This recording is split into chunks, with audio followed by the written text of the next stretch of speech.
Introduction to logic বইয়ের লেখক Irving M copy. এটি যুক্তিবিদ্যার ইতিহাসে বাইবেল নামে পরিচিত সর্বাধিক একটি গ্রহণযোগ্য বই। এ বচনের একটি উদাহরণ, সকল মানুষ হয় মরণশীল। একটি নিরপেক্ষ সহানুমানে কয়টি পদ থাকে? একটি নিরপেক্ষ সহানুমানে 3টি পদ থাকে, যটা প্রধান পদ, অপ্রধান পদ এবং মধ্যপদ। প্রধান পদ সিদ্ধান্তের উদ্দেশ্য বিধেয় পদকে বলা হয় প্রধান পদ, সিদ্ধান্তের উদ্দেশ্য পদকে বলা হয় মধ্যপদ, আর যে পদ উভয় আশ্রয় বাক্যে থাকে কিন্তু সিদ্ধান্তে থাকে না তাকে বলা হয় মধ্যপদ। মধ্যপদ একটি যুক্তি বাক্যের মধ্যে কয়টি পদ থাকে? একটি যুক্তি বাক্যের মধ্যে 2টি পদ থাকে, যথা উদ্দেশ্য পদ এবং মধ্যপদ। নিরপেক্ষ বচন কোন বচন? যে বচন কোনো শর্ত থাকে না তাকে নিরপেক্ষ বচন বলে, যেমন সকল মানুষ হয় মরণশীল, একটি নিরপেক্ষ বচনের উদাহরণ। আরোহের প্রাণ কি? আরোহের প্রাণ হলো আরোহের লম্ব। হিতু পদ কাকে বলা হয়? মধ্যপদকে হিতু পদ বলে। সত্যতা কি? সত্যতা বচনের একটি গুণ, যখন কোনো বচন বাস্তবের অনুরূপ হয় তখন তাকে বলা হয় সত্য, এর অন্যথায় সেটি হলো মিথ্যা। যেমন আমরা যখন বলি বরফ হয় ঠান্ডা, এটি সত্য কারণ এটি বাস্তবের অনুরূপ।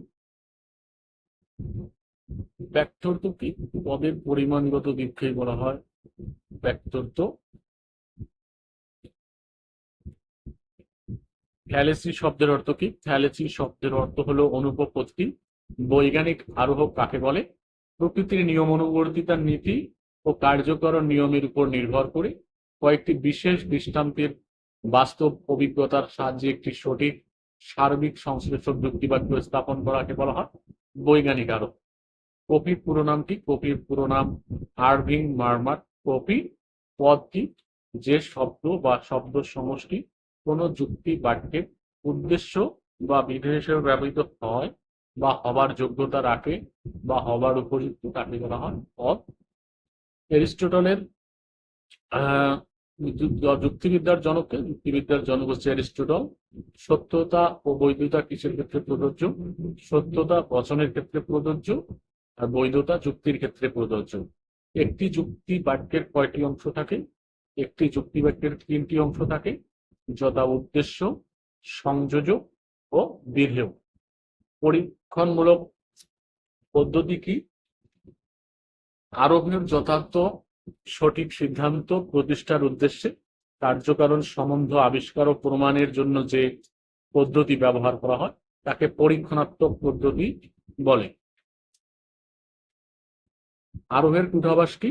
প্রকৃতির নিয়ম অনুবর্তিতা নীতি সম্পর্কে মিলের একটি পরস্পর বিরোধী বক্তব্যই আরোহের পূর্বাভাস নামে পরিচিত। আরোহের আকারগত ভিত্তি কি?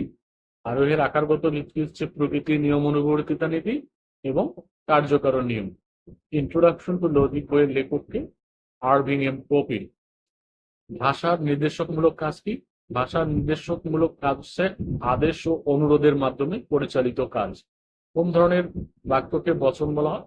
ঘোষণা বা বিবৃতিমূলক বাক্যকে বলা হয় বচন। যুক্তি কখন বৈধ হয়? যখন আশ্রয় বাক্য থেকে সিদ্ধান্তটি বিধি অনুসারে আসে তখন তাকে বলা হয় বৈধ যুক্তি। আরোহের লম্ব কোন ধরনের আরোহের মধ্যে উপস্থিত? আরোহের লম্ব আরোহের প্রকৃত আরোহের মধ্যে উপস্থিত। ব্যতিরেকি পদ্ধতি কি ধরনের পদ্ধতি? ব্যতিরেকি পদ্ধতি একটি পরীক্ষণাত্মক পদ্ধতি। যুক্তিবিদ্যার জনককে? যুক্তিবিদ্যার জনক এরিস্টটল। সংজ্ঞাদানের কৌশল কত প্রকার? সংজ্ঞাদানের কৌশল 2 প্রকার। চক্রক সংজ্ঞা কাকে বলে?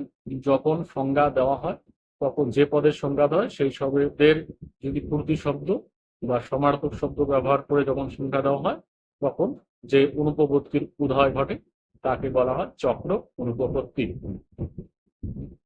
আরোহের আকারগত ভিত্তি কি? প্রকৃতির নিয়ম অনুবর্তিতা নীতি এবং কার্যকরণ নিয়ম হচ্ছে আরোহের আকারগত ভিত্তি। কারণের শর্ত কয়টি? কারণের শর্ত হলো 3টি। কারণ আবশ্যিক শর্ত, পর্যাপ্ত শর্ত এবং পর্যাপ্ত আবশ্যিক শর্ত। ধন্যবাদ।